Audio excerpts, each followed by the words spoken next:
Hey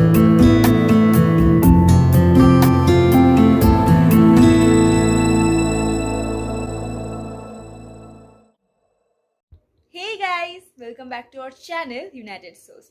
So today we have one more suspense story for you all. Please write us in the comment section what you think happened in the end. So let's start. The knocking at the door was repeated. A chill ran down her spine. Was it the one whom Sarah suspected? She walked with little footsteps to the door, and then, overcoming a lot of hesitation, finally opened it. Here's your cup of tea, madam.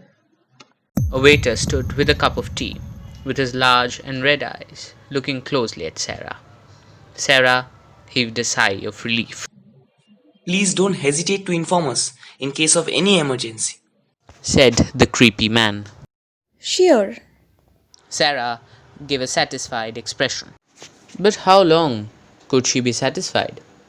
After all, the sight that caught her eyes that morning was enough to stop her heartbeat. It was none other than Tanya, walking down the lane. What could Tanya be doing here in London? That was the question that kept Sarah trembling all throughout the day. Tanya was not supposed to be alive, and Sarah was pretty confident about it, because it was she who had planned to murder her rival and had been successful in it. The night was not an easy one.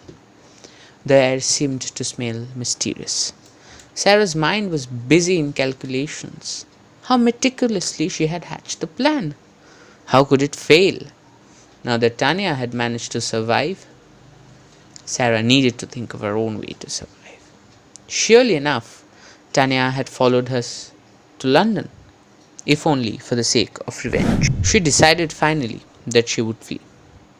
She would book a ticket back to India, and ultimately she could manage a ticket 3 days later. The next 2 days were very carefully spent. Sarah stayed inside her hotel all the time and did not receive any strange phone calls. The next day, she was busy in packing. In the evening, there was another knock at the door.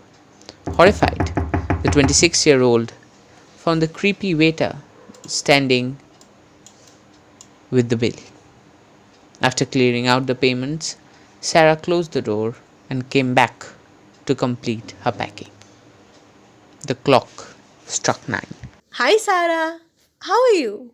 Sarah looked up and found, to her utmost terror, that it was Tanya, standing with a box of gifts in her hand, smiling broadly. She couldn't believe her eyes. Before she could utter a word, Tanya started speaking. Sarah, I know you're shocked to see me, but I think you should listen to the entire story first. But how did you manage to get in? The door was locked. No, it wasn't. Please come and sit down. A perplexed Sarah did not know how to behave. Tanya locked the door, put the box on the table, and sat down. Sarah, I know you wanted to kill me since I got selected in your place for the nationals. But I just managed to make my way out of the locked room, and that is why you see me here today. All I want to say is, after 5 long years, I don't really wish to carry on the bitter relationship that we once had. Can't we mend things? Can't we become friends? Sarah grew more and more astonished. She asked in a bewildered tone, Have you forgiven me? Yes, I have. Oh, how shall I thank you? I'm speechless. Tanya smiled. Sarah, I'm thirsty. Can you please give me some water? Sarah rushed to bring a glass of water and some sweets to please her guest. But when she returned, she found that Tanya was no more there. She searched everywhere, but the lady was nowhere to be found. Most surprisingly, the door was still locked. How could Tanya leave the room? Sarah noticed the box of gifts and opened it immediately to check if it had a link with all that was happening. and the moment she opened it, all the lights went off. The glass fell from her hand and broke into 100 pieces, and then silence reigned the place.